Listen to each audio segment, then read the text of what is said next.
आज तक रेडियो सुनता है सारा जहां। ज्ञान ध्यान।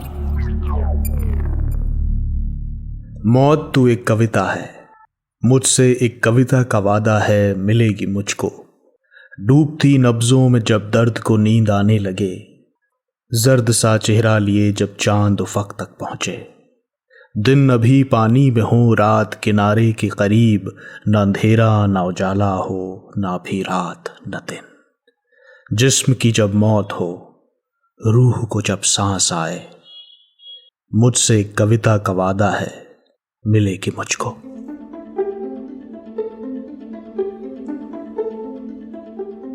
मशहूर शायर और गीतकार गुलजार की इस कविता को आपने सैकड़ों बार सुना होगा और हर बार ये महसूस किया होगा कि इस कलाम में शायर ने मौत को कितनी रोमानियत के साथ बयां किया है, जबकि हकीकत की दुनिया में मौत से ज्यादा डरावना कुछ नहीं।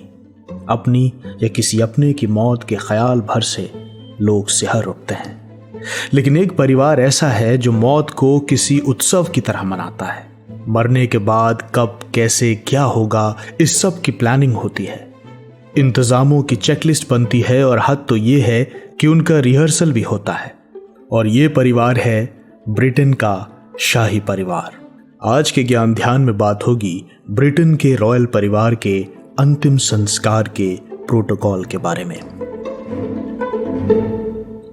नमस्कार, ज्ञान ध्यान के एक ताज़ा एपिसोड के साथ हाजिर हूं मैं जमशेद कमर सिद्दीकी। ब्रिटेन का राजघराना दुनिया भर में अपनी शान और शौकत और अपने रसूख के लिए जाना जाता है, लेकिन कम लोग जानते हैं कि ये शान सिर्फ जिंदगी में नहीं बल्कि मौत में भी बरकरार रहती है। आपको पता ही होगा कि हाल ही में ब्रिटेन की रानी एलिजाबेथ के पति प्रिंस फिलिप्स की मौत हुई, लेकिन क्या आप ये जानते हैं कि शाही परिवार के हर शख्स की मौत का एक कोड वर्ड होता है। जब परिवार के शख्स की मौत हो जाती है तब वो कोड वर्ड उसके पर्सनल सेक्रेटरी को दिया जाता है, जिसके बाद सेक्रेटरी ये सूचना ब्रिटेन के मौजूदा वक्त के प्रधानमंत्री को देता है। इस खबर की सूचना मिलते ही प्रधानमंत्री इसे यूके के फॉरेन ऑफिस तक पहुंचाने का आदेश देते हैं, जहां से ये खबर 52 कॉमनवेल्थ देशों को भेज दी जाती है। इंग्लैंड के कई कमर्शियल रेडियो स्टेशंस में ब्लू कलर की एक लाइट लगी होती है जिसे ऑर्बिट कहा जाता है, जो सीधे लंदन के सेंट्रल ऑफिस से संचालित होती है। इस ब्लू लाइट के जलते ही रेडियो स्टेशंस को समझ आ जाता है कि रॉयल परिवार में किसी की मौत हुई है और प्रोटोकॉल्स के मुताबिक रेडियो स्टेशन में शोक की धुन बजना शुरू हो जाती है ना चौंकाने वाला ज्ञान। लेकिन सिर्फ इतना ही नहीं, अभी और सुनिए। मौत की खबर के प्रसारण में एक भूमिका BBC की भी होती है। क्या होती है वह भूमिका, सुनते हैं हमारे सहयोगी प्रतीक वाघमारे से। दशकों पहले रॉयल परिवार के शख्स की मृत्यु की खबर BBC को दी जाती थी, लेकिन अब ऐसा नहीं होता है। अब ये खबर सबसे पहले प्रेस एसोसिएशन और बाकी की मीडिया हाउसेस को दी जाती है और इसके बाद ही BBC के दफ्तर में RATS यानी कि radio active transmission system activate हो जाता है। ये सिस्टम BBC में कोल्ड वॉर के दौरान लगाया गया था ताकि लोगों को मिसाइल्स के खतरों से आगाह किया जा सके। Radio active transmission system activate होने पर टीवी में नेशनल एंथम चलाया जाएगा, जिसके दौरान इंग्लैंड का ध्वज आधा झुका दिया जाएगा। आपको ये जानकर हैरानी होगी कि शाही परिवार में मृत्यु की खबर को न्यूज़ चैनल पहले से ही बनाकर रख लेते हैं।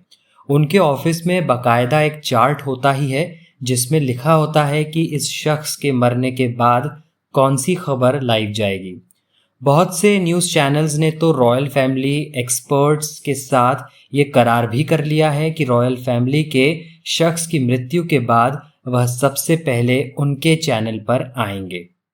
तो आपने न्यूज़ के बारे में तो सुना ही, लेकिन कुछ और चीज़ें हैं जो रॉयल शख्स की मृत्यु से प्रभावित होती हैं।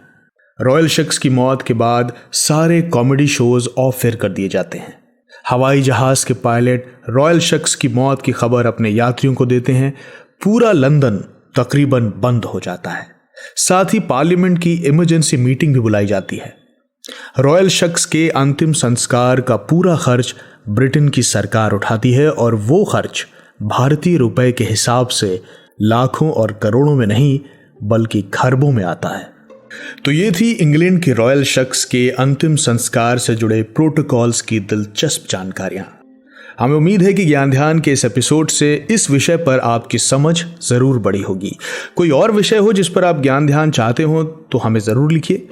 और हाँ, अगर आपकी कोई सलाह हो, सुझाव हो, शिकायत हो तो हमें जरूर लिखिए radio@aajtak.com पर। आप आज तक रेडियो के फेसबुक और ट्विटर पेज पर भी अपना कीमती फीडबैक दे सकते हैं। और हाँ, इसके अलावा आप हमारे ये podcast Hubhopper, Storytel, Google podcast, Apple podcast, Spotify, Jio Saavn, pocket cast जैसे प्लेटफॉर्म्स पर भी सुन सकते हैं।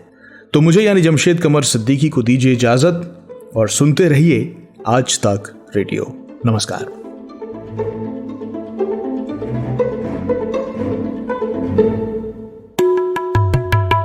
दूर से देखने की कोशिश करता हूं तो मुझे यही दिखाई देता है कि क्या हो रहा है और कैसे एक साथ हो रहा है। सापेक्षतावाद हमेशा मेरे चयन का और समझने का एक कारण रहता है। तो एक तरफ मैं देख रहा हूं शमशानों में लगी हुई भीड़, एक तरफ मैं देख रहा हूं बेड के लिए कतार लगाए हुए लोग, एक तरफ मैं देख रहा हूं मजदूरों का, छात्रों का, बच्चों का असमंजस, और दूसरी तरफ मुझे दिख रहा है भूख से रोते इस घर में बजता हुआ एक झुंझुना। पूरा घर भूखा है और एक झुंझुना बज रहा है ताकि बच्चों का ध्यान बटे।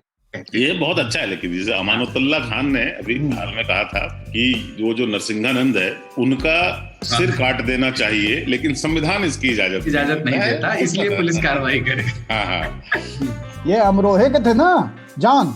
जॉन ने कहा था। हाँ, बात नहीं सुनी गई। वैसे वो अजीज मियां का भी तो है। आपसे एक बात कहनी थी। छोड़िए खैर, कोई बात नहीं। मैं शहर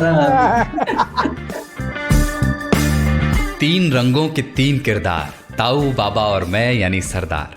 हर हफ्ते हम करते हैं बतकही, सारे जहान का ज्ञान और मजेदार गप भी। सुनिए हमारा वीकली पॉडकास्ट 3 तार, नया हफ्ता नया बवाल। आज तक .in/radio के साथ साथ स्पॉटिफाई, जियो सावन, एप्पल पॉडकास्ट और गूगल पॉडकास्ट जैसे ऑडियो प्लेटफॉर्म्स पर।